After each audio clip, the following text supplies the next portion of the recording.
Hi, it's Friday, January 12th, 2024. Welcome to NorCal Sports Network.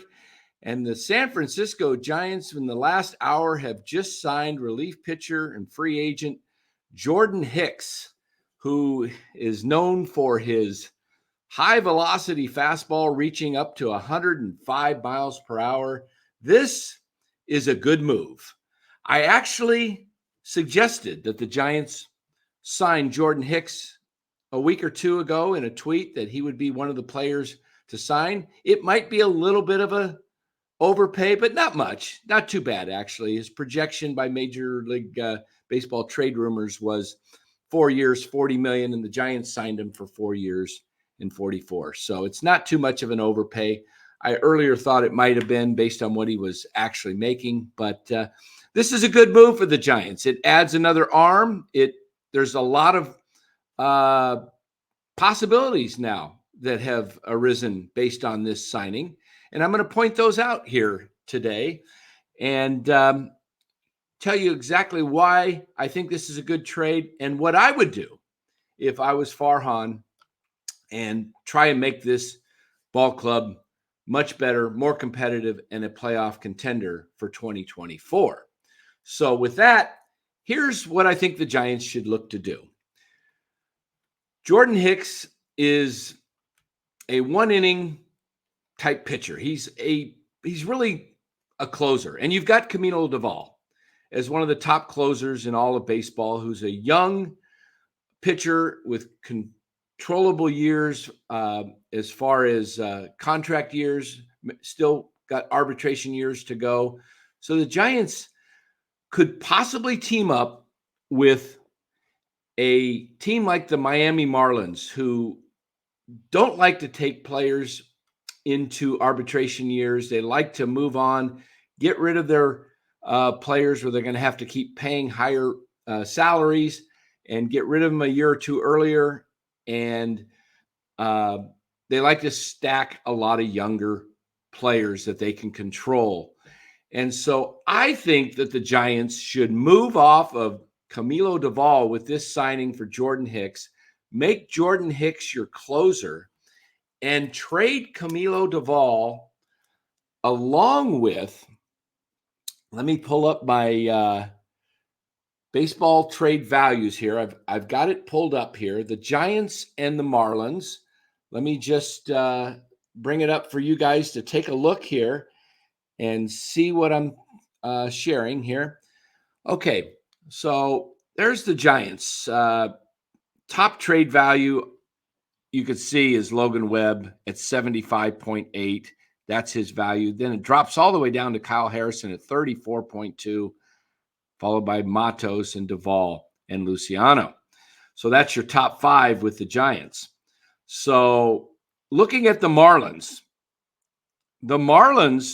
Jesus Luzardo, 65.4, starting left-handed pitcher who used to be with Bob Melvin with the Oakland A's.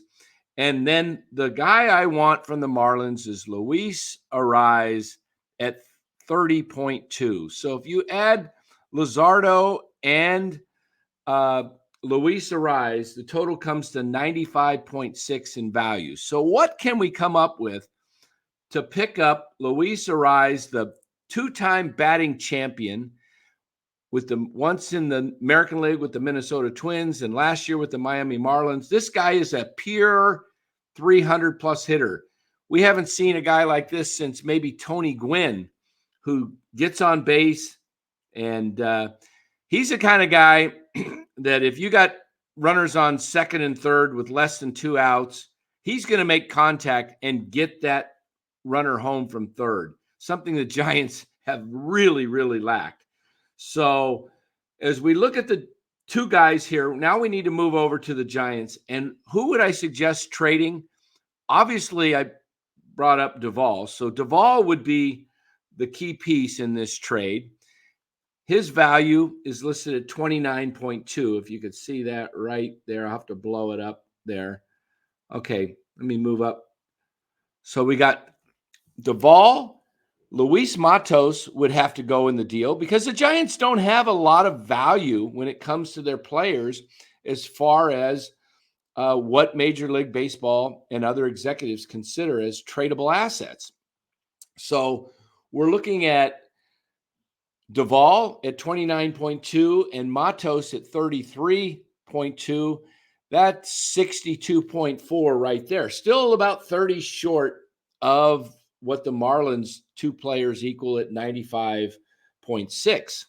So we need to come up with close to another 30 points, so to speak. So the next guy to look at on the trade market is going to be, now he doesn't hold a lot of value on these numbers, but he's a player that the Marlins are going to probably want in return because you're giving up a starting pitcher in Jesus Luzardo. So I have Carson Whisenhunt in this deal. Carson Whisenhunt is all the way down at 5.7 right there. You can see that, Carson Whisenhunt. And it's going to take a couple of more players. And so I'm looking at either Vaughn Brown or Wade Meckler, a young, controllable, another outfielder. Vaughn Brown is from Florida. He might be a perfect fit for the Marlins, going back to South Florida. So say Vaughn Brown and then Lamont Wade Jr. at 13.9. So if we add up those 13, that's 33 and 29 is roughly 62 there, 62.4. Adding Wade in there, 14 roughly, brings us right up to 76 and a half. That adding Brown or Meckler is another 8. That gets us up to about 84. And then Whisenhunt just under 6. So we're looking at about 91. That's 5 players for the 2. I think that is a deal that can get done. Luis Matos, Camilo Doval, Carson Whisenhunt, Vaughn Brown or Wade Meckler, and Lamont Wade Jr. What that does for the Giants, by the way, guys, is listen to this lineup now. You get some contact hitters right at the top. You've already brought in Jung-Hoo Lee to play center field. Now you have batting second, Luis Ariz, and you put him at second base. Now you ask, what does that do for Thairo Estrada? Well, you've been talking about trying to find a backup shortstop to Marco Luciano in case Luciano is not ready. Well, is Thairo Estrada your best everyday player? Probably at this point, but maybe you could find a way to move Luciano to an outfield position, a corner spot, or you can kind of use Thairo Estrada kind of like the Dodgers have used Chris Taylor. You can put Estrada out there in left field. You can put him at second base occasionally. You can put him at third. You can put him at short. Heck, you could probably even coach up Estrada to play a little first base. But Estrada could be your super utility player. If Luciano is not cutting it, you can send Luciano back down to the minor leagues, and you have Thairo Estrada, a very capable player at shortstop. And that solves an issue right there. So my lineup would be, and I would also go out and sign Cody Bellinger. You actually, with Cody Bellinger, this is what you need to do. You are going to pay 13 years and $350 million for Carlos Correa, a guy who had foot injury, ankle surgery, and you were concerned about that. Cody Bellinger is healed up from his shoulder surgery. This is not a lower leg, a knee. This is a guy who's out there throwing still well. He came back last year, hit 307, 26 homers. Strikeouts were down. Sign Cody Bellinger. And if that takes 7 years and $200 million or 8 years, so be it. Do it. I mean, 7 years, $200 million would be a great deal for Cody Bellinger, and you're not tying him up forever and ever. That would take him to age 35. It gives him the money he's looking for. You pay a little bit higher AAV, but listen to this lineup now. Batting first, leading off in center field, or actually I would put him out in left field. No. Wait. I just traded Lamont Wade Jr. Take that back. I'm going to boo Jung-Hoo Lee in center field. Michael batting first. At second, Luis Arise batting second at second base. Third, Cody Bellinger. You can put him at first base. Batting fourth, I would sign Jorge Soler as your DH. And he's very reasonable. You can get him for about $15 million a year. I'd bat him fourth. Batting fifth, I would put Michael Conforto out in left field.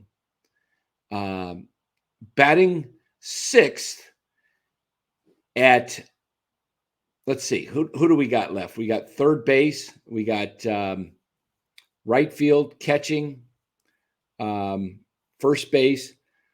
No, I got Bellinger at first base. Batting sixth.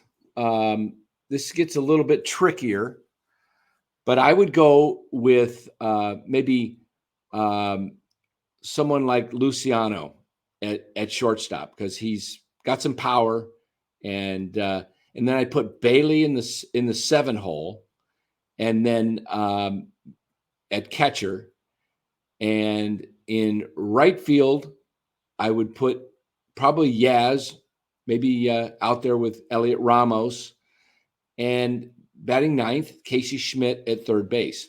Now, there's some other options the Giants still can do, but this is a team that would actually start to compete. Now your starting pitching is led by Logan Webb. Then you could have Jesus Luzardo as your number 2. Number 3 could be Ross Stripling. And number 4, you could look at Keaton Wynn and Tristan Beck. Well, and then did I mention Kyle Harrison yet? No, I didn't. I forgot Kyle Harrison. Okay, so your starting rotation, if you got Luzardo, would be Webb, Luzardo, Stripling 3, Harrison 4, and either Beck or Wynn 5. And then you got Alex Cobb coming in May or June, Alex Cobb. And then in the second half of the season, you got Robbie Ray. Now you enter the season, and at the trade deadline, you basically added a Robbie Ray to your lineup. How about this? If you make the playoffs and get into a wild card, you have Logan Webb, Jesus Luzardo, Robbie Ray, and Alex Cobb as 4 guys, and you still have Kyle Harrison, who yet to see what we actually will do, but he could be, a real fine. If Harrison pitches to his level of expectations, he could be an ace in the staff. So this is what is exciting. The Giants could actually do something with this move of signing Jordan Hicks today. Or if they want to hang on to Duvall, they can just have a great back end of the bullpen. You've got the Rogers brothers. You could go Rogers brothers 6th inning, 7th inning, and Jordan Hicks in the 8th, followed by Duvall in the 9th. And that's a pretty darn good bullpen. So this gives Farhan some options. I like this move, this signing today. And we'll see what the Giants do from here. But go out and sign Cody Bellinger. That is the missing piece to make this Giants team competitive in 2024. We'll be back tonight, as we do on a daily basis, Monday through Friday on NorCal Sports Network. We're live every night on live stream on YouTube at 8 o'clock Pacific time, where we have a live chat, and we even a few days a week take your live phone calls to get your comments on the Giants. So don't forget to join in on NorCal Sports Network. Make sure you subscribe if you haven't already. And thanks, and we'll talk to you later.